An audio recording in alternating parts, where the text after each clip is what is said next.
जो वीडियो देख रहा है चैनल तो लाजमी सब्सक्राइब करें।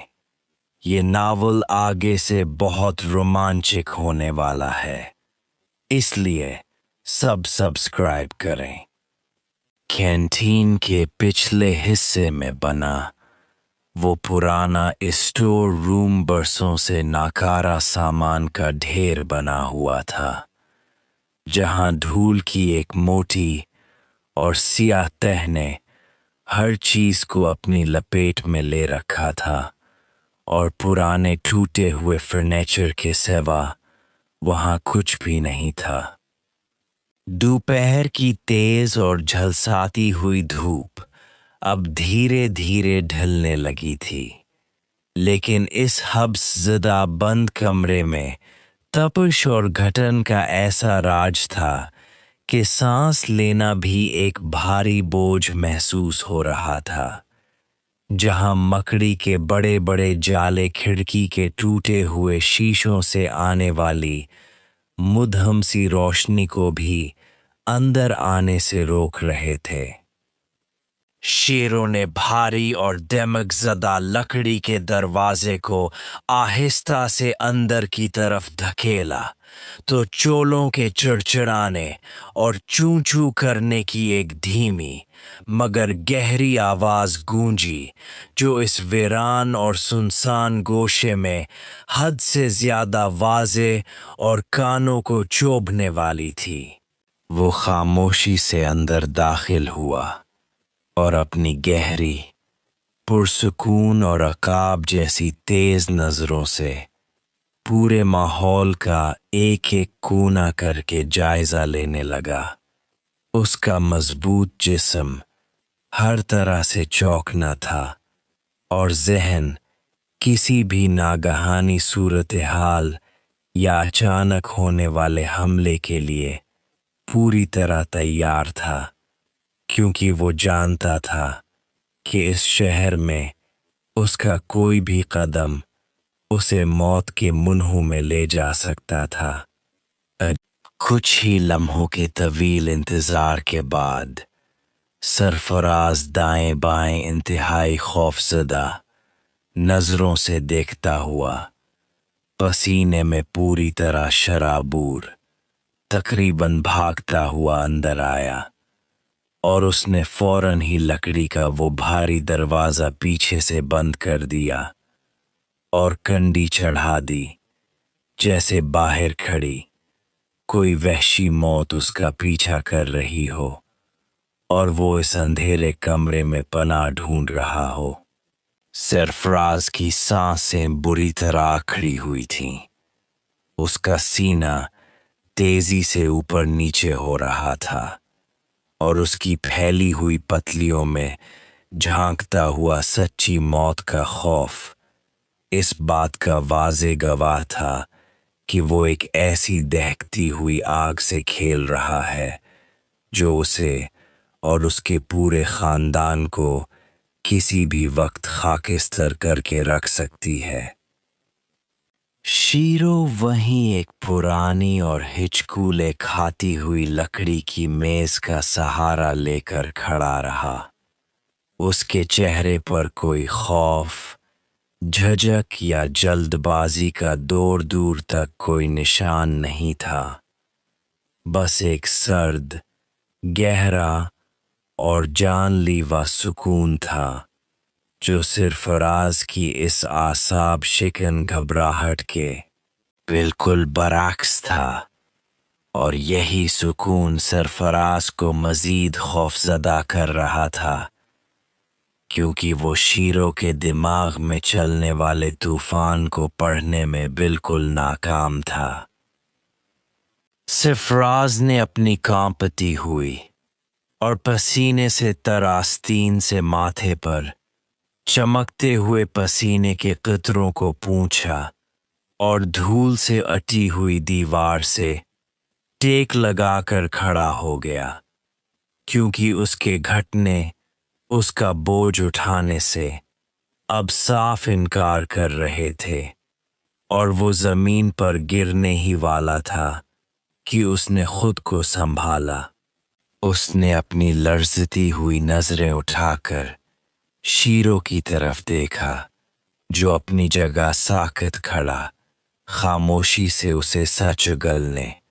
और अपने ज़मीर का बोझ हल्का करने का पूरा मौका दे रहा था। और फिर एक लंबी लर्जती हुई सांस लेकर सरफराज इंतहाई धीमी और फटी हुई आवाज में बोला कि शीरो, तुम वाकई नहीं जानते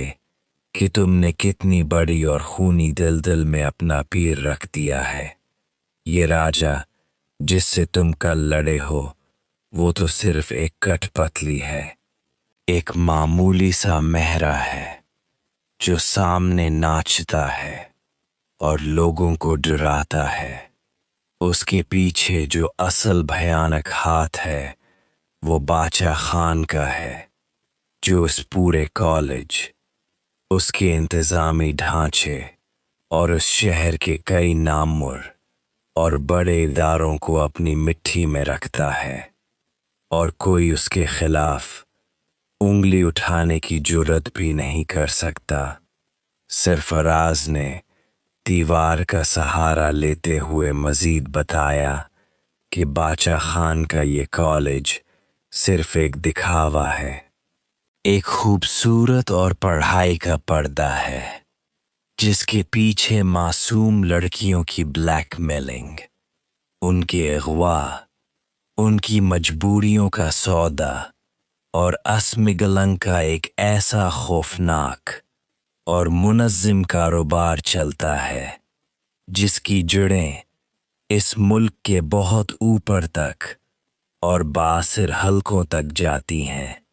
जहां कानून भी घुटने टेक देता है। वो मासूम, सीधी साधी और गरीब घरानों की लड़कियों को मुख्तलिफ बहानों से, कभी भारी वज़ाइफ का लालच देकर,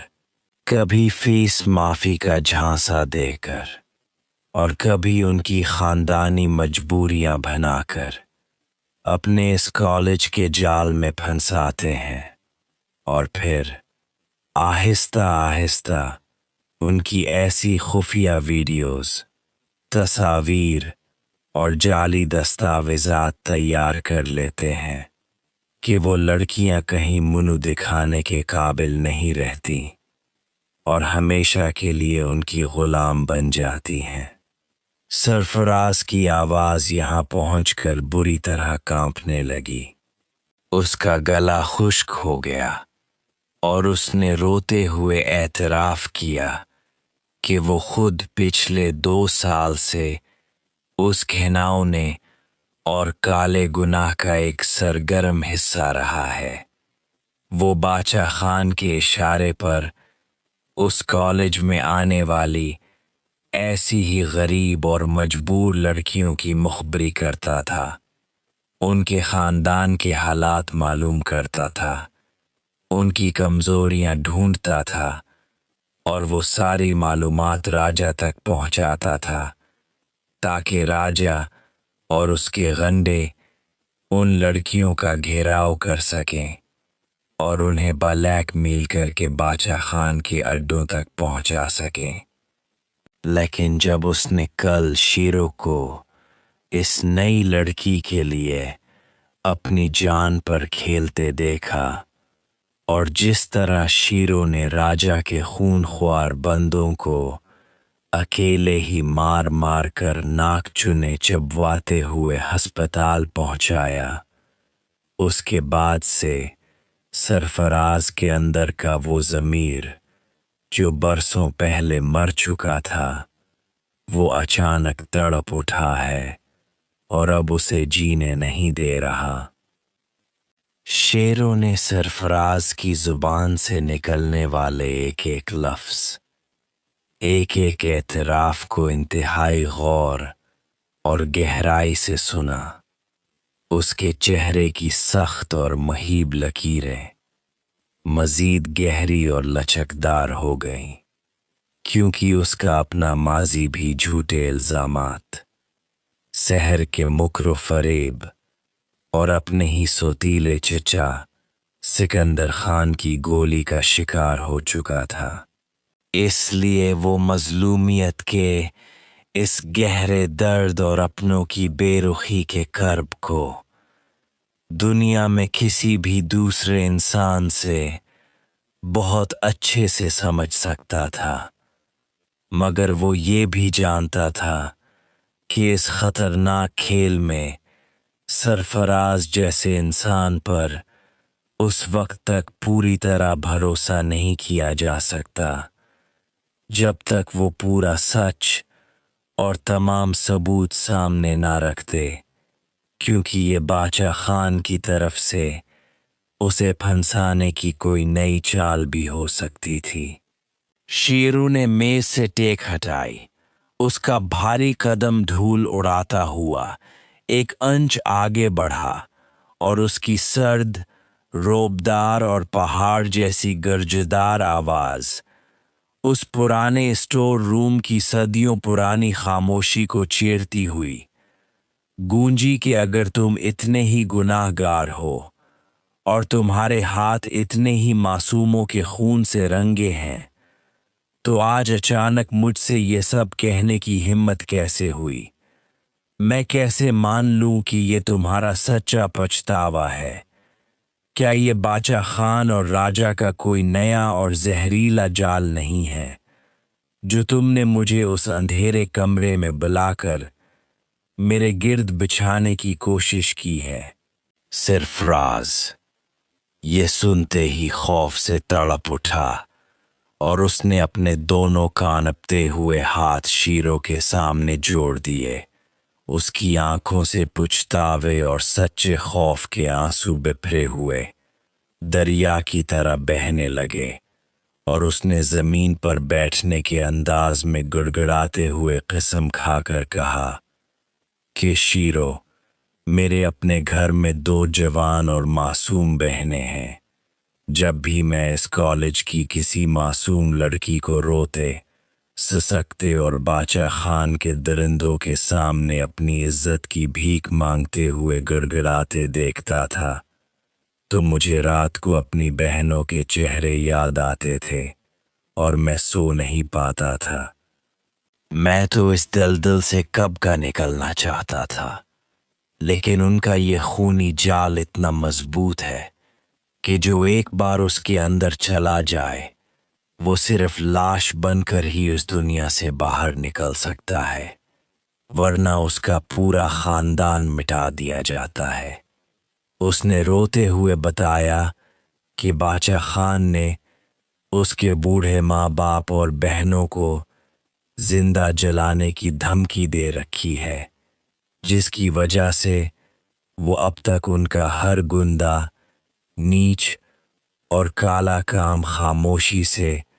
और अपने दिल पर पत्थर रख कर करता रहा। लेकिन अब पानी सर से बहुत ऊपर गुजर चुका है और अगर शीरो ने अपने इस बेपनाह और गैर मामूली जोरे बाजू से उस पूरे नेटवर्क को जुड़ से ना तोड़ा, तो रोज कई मासूम लड़कियां इस जुल्म की भट्टी में जलती रहेंगी और कोई उनका नाम लेने वाला भी नहीं बचेगा। लड़कियों की बर्बादी और इस घिनौने कारोबार का जिक्र सुनते ही शीरो के जहन के बंद झरोकों में एक जोरदार धमाका हुआ और उसके दिमाग में रोही जी का वो खुफिया अस्पताल और वहां रात के अंधेरे में लाई जाने वाली वो जख्मी, लहूलुहान और बुरी तरह सहमी हुई लड़कियां घूम गईं, जिनका इलाज रोही जी अपनी जान खतरे में डालकर बिल्कुल खुफिया तौर पर करती थी और जिन्हें बचाने के लिए उन्होंने आज ही सुबह शीरो को दुगनी एहतियात बरतने और हर कदम सोच समझकर उठाने का कहा था। अब शेरों के दिमाग में कड़ियां से कड़ियां मिल रही थीं और उसे अब जाकर पूरी तरह समझ आ रहा था कि रोही जी जिस अंदरूनी आदमी हस्पताल के अंदर मौजूद एक गद्दार और बासर नेटवर्क की बात कर रही थी। वो कोई और नहीं बल्कि यही बाचा खान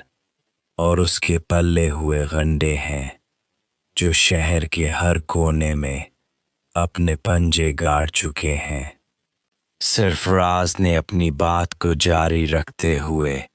एक और हिला देने वाला इंकशाफ किया कि आज दोपहर के ठीक बाद बाचा खान के दो सबसे खतरनाक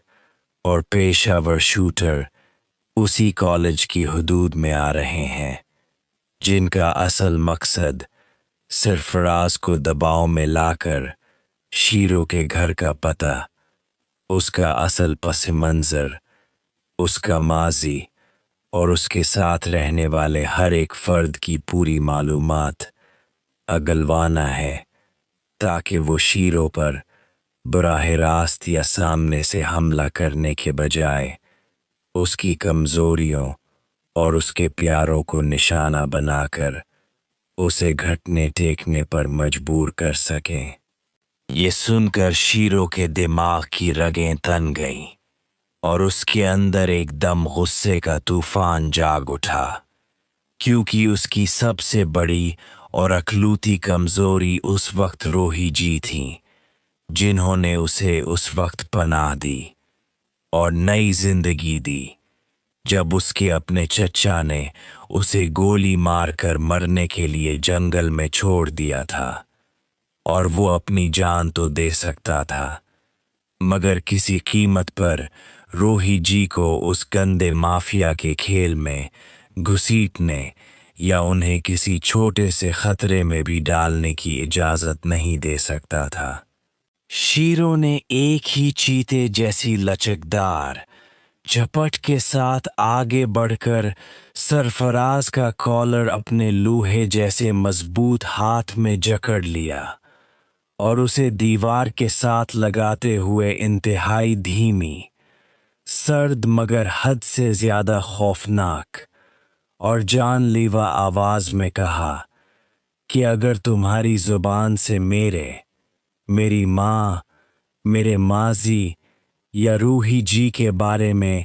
एक छोटा सा लफ्ज भी बाचा खान के बंदों के सामने निकला, तो याद रखना कि बाचा खान की गोली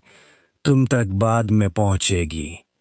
मेरा ये हाथ तुम्हारी गर्दन की हड्डी पहले तोड़ देगा।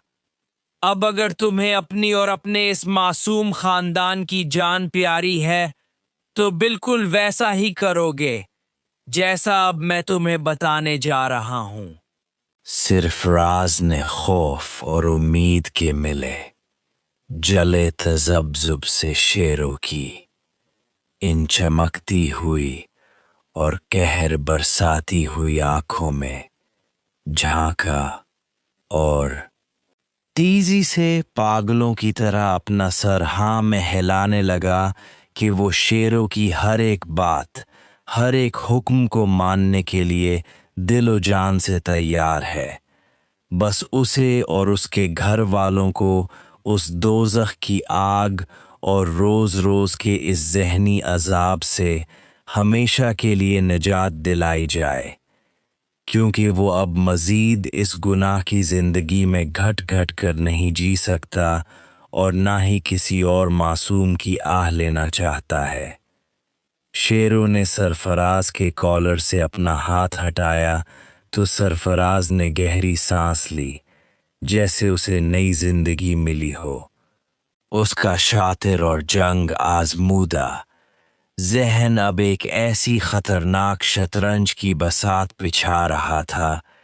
जहां पहला मेहरा बाचा खान के अपने वो शूटर बनने वाले थे जो शीरों का शिकार करने आए थे। शीरों ने सरफराज को अपने करीब किया और धीमी आवाज में हिदायत दी कि जब बाचा खान के वो दोनों कारिंदे और शूटर आज कॉलेज के बाहर तुमसे मिलें और दबाव डालें तो तुम उन्हें डरने का ड्रामा करते हुए कोई भी सच्चा पता या रूही जी का नाम देने के बजाय इस शहर के बिल्कुल आखिरी कोने पर वाक़े पुराने मिथरूका और वीरान रेलवे यार्ड का पता दोगे और उन्हें पूरा यकीन दिलाओगे कि शेरो कॉलेज ख़त्म होने के बाद अपना ज़्यादातर वक्त वहीं अकेला गुजारता है और उसे तन्हाई में घेर कर ख़त्म करने का इससे बेहतरीन और महफूज मौका इन्हें दोबारा कभी नहीं मिलेगा। सरफराज ने ये सुनकर पहले तो शदीद हिचकिचाहट और खौफ का इजहार किया, क्योंकि वो अच्छी तरह जानता था कि बाचा खान के वो शूटर कितने शातिर हैं और अगर उन्हें सरफराज की बातों पर ज़रा सा भी शक हो गया तो वो उसे वहीं तड़पा तड़पा कर मार डालेंगे। लेकिन जब उसने दोबारा शीरो के चेहरे पर चट्टान जैसा पुख्ता आज़म, आंखों में गैर मुतज़लज़ल चमक और चेहरे पर फैला हुआ वो लाफानी सुकून देखा तो सरफराज के अंदर का सारा खौफ भी आहिस्ता आहिस्ता एक गहरे यकीन और ताकत में बदलने लगा कि शायद यही वो पुरअसरार और ताकतवर लड़का है जो बाचा खान की इस जुल्म की सियाह सल्तनत को हमेशा के लिए खाक में मिला सकता है। स्टोर रूम के बाहर अब दिन के ढलने के साथ ही परिंदों की चहचहाहट धीरे धीरे कम हो रही थी और कॉलेज के बकिया हिस्सों और क्लास रूम से आने वाली तलबा की शोर शराबे की आवाज़ें भी अब बिल्कुल मुद्हिम और ख़त्म हो चुकी थीं, जिसका साफ मतलब ये था कि कॉलेज की छुट्टी का वक्त बिल्कुल करीब आ चुका था और अब वो फैसला कुन घड़ी दूर नहीं थी जब बाचा खान के वो दोनों खूनख्वार कारिंदे सरफराज को ढूंढते हुए इस तक पहुंचने वाले थे। शीरू ने सरफराज के कंधे पर अपना भारी हाथ रखा और उसे इशारा किया कि वो अब इस स्टोर रूम से पहले अकेला बाहर निकले और कॉलेज के मैदान में आम दिनों की तरह बिल्कुल नॉर्मल बर्ताव करे, ताकि किसी भी तीसरे बंदे या राजा के मखबरों को इन दोनों की इस तवील और खुफिया मुलाकात पर ज़रा सा भी शक न हो। सरफराज ने एक बार फिर भीगी हुई आंखों के साथ शीरो का दिल से शुक्रिया अदा किया और लकड़ी के इस भारी दरवाजे को मामूली सा खोलकर बाहर की फिजा और राहदारी का अच्छी तरह जायजा लेने के बाद तेज कदमों से कैंटीन की तरफ निकल गया ताकि वो अपने वक्त पर इन शूटर से मिल सके। शीरो कुछ देर मजीद उसी हब्ज़दा और अंधेरे कमरे में अकेला साकत खड़ा रहा। खिड़की के टूटे शीशों से अंदर आने वाली धूप अब बिल्कुल गहरी और खून की तरह सुर्ख हो चुकी थी, जो आने वाले एक बहुत बड़े और खूनी मार्के का वाज़े पता दे रही थी। उसने अपने दोनों मजबूत हाथों की मिट्टियाँ इतने जोर से भींचे कि उसके बाइस्पस की रगें उभर आएं और उसने एक तवील और गहरी सांस लेकर अपने खुदा और अपने ज़मीर से ये पुख्ता अहद किया कि वो इस शहर से उस गुनाह, ब्लीक मिलिंग और मासूम लड़कियों की स्मगलिंग के नेटवर्क को जुड़ से अखाड़ फेंकेगा, ताकि रोही जी का वो इंसानियत पसंद ख्वाब पूरा हो सके और उसकी अपने गांव में बैठी उसकी बूढ़ी माँ और उससे टूटकर मोहब्बत करने वाली महरीन का मान भी दुनिया के सामने कभी न टूटे। वो अच्छी तरह जानता था कि ये सफर बहुत तवील, कठिन, खूनी और आजमाइशों से भरा हुआ है, और अभी तो सिर्फ इस तवील जंग की पहली एपिसोड का एक छोटा सा आगाज हुआ था, जहां सच्चाई का एक बहुत ही मामूली और लर्ज़ाखेज हिस्सा सामने आया था। लेकिन शीरो के कदम अब किसी भी सूरत पीछे हटने वाले नहीं थे,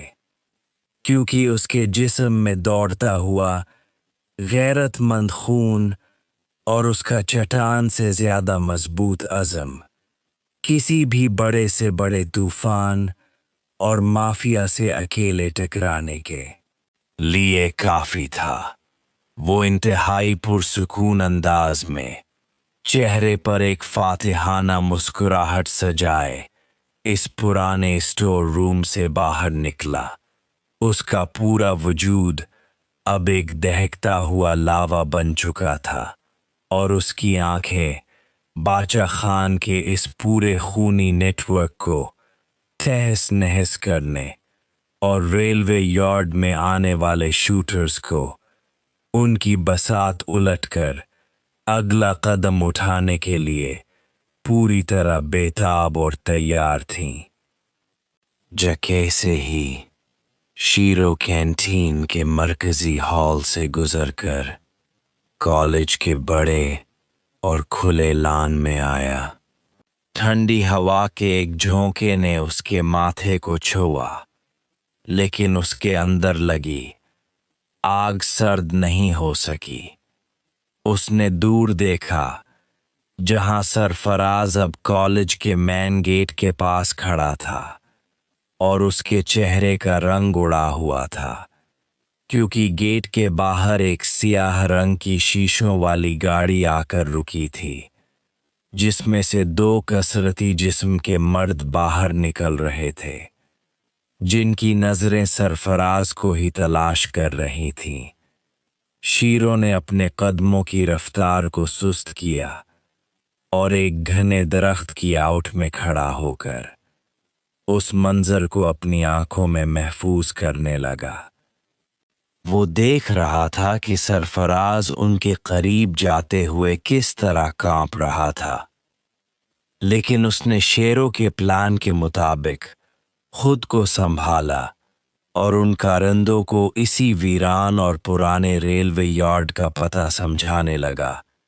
जहां शेरों उनका बिस्तर गोल करने के लिए चंद घंटों बाद खुद पहुंचने वाला था। शेरों ने एक गहरी सांस ली, अपना बैग कंधे पर मजबूती से टिकाया और कॉलेज के पिछले गेट की तरफ बढ़ गया, क्योंकि अब उसे रेलवे यार्ड पहुंचने से पहले रोही जी के पास अस्पताल जाना था, ताकि वो उनका चेहरा देख सके और अपने अंदर की ताकत को मजीद बढ़ा सके। वो जानता था कि ये रात इस शहर की तारीख की एक तवील रात होने वाली है, जहां एक तरफ जीनत अपने बैक्सिंग ग्लूज पहनकर रंग में उतरने की तैयारी कर रही थी, और दूसरी तरफ शीरो इस शहर के सबसे बड़े माफिया की जड़ें काटने के लिए अपने हाथ तैयार कर रहा था। लान की घास पर चलते हुए शीरो को अपने माजी के वो दिन याद आए, जब मेहरीन उसके साथ हंसा करती थी और शहर के उस एक झूठे इल्जाम ने उसकी हस्ती को अपनों की नज़र में गिरा दिया था। मगर आज वो उन सब बातों से बहुत दूर एक बड़े मकसद के लिए निकल खड़ा हुआ था, जहां अब किसी भी लड़की की इज्जत पर कोई हाथ उठाने की जुर्रत नहीं कर सकेगा। और सरफराज का ये एतराफ़ उस जंग का वो पहला तीर था जो सीधा बाचा खान के सीने में जा लगा था, और अब उस आग को बुझाना किसी के बस में नहीं था। शीरो कॉलेज के पिछले गेट से बाहर निकलकर सड़क पर आया तो शाम के साए मजीद गहरे हो चुके थे। शहर की रोशनियां एक एक करके जाग रही थीं, लेकिन उन रोशनियों के पीछे छुपा अंधेरा अब शीरो की ताकत बनने वाला था। उसने अपने मोबाइल पर रूही जी का नंबर देखा, लेकिन कॉल नहीं की, क्योंकि वो उन्हें फ़ोन पर परेशान नहीं करना चाहता था, बल्कि वो सीधा इस अस्पताल की तरफ पैदल ही चल पड़ा, जहां रूही जी इस वक्त जख्मी रूहों के जख्मों पर मुरहम रख रही थीं। रास्ते में चलते हुए उसके दिमाग में सरफराज के वो आखिरी अल्फाज बार बार गूंज रहे थे कि बादशाह खान का नेटवर्क बहुत ऊपर तक जाता है, मगर शीरो के दिल ने उसे जवाब दिया कि नेटवर्क कितना ही ऊंचा क्यों ना हो, जब हक और सच की लाठी चलती है तो बड़े से बड़ा फिरौन भी खाक में मिल जाता है, और वो खुद को इस लाठी का वो पहला हिस्सा बनाने के लिए तैयार कर चुका था, जिसका अब कोई तोड़ नहीं था। स्टोर रूम के इस अंधेरे ने शीरो को एक नया रास्ता दिखा दिया था, एक ऐसा रास्ता जिस पर चलकर वो अपनी बेगुनाही भी साबित कर सकता था और रूही जी के इस मुकद्दस मिशन को भी पाया तक मील तक पहुंचा सकता था। उसने आसमान की तरफ देखा जहां पहला तारा चमक रहा था, और उसके दिल से एक खामोश दुआ निकली कि वो इस मार्के में सुरखरू होकर लौटे, और जब वो अगली बार महरीन या अपनी माँ के सामने जाए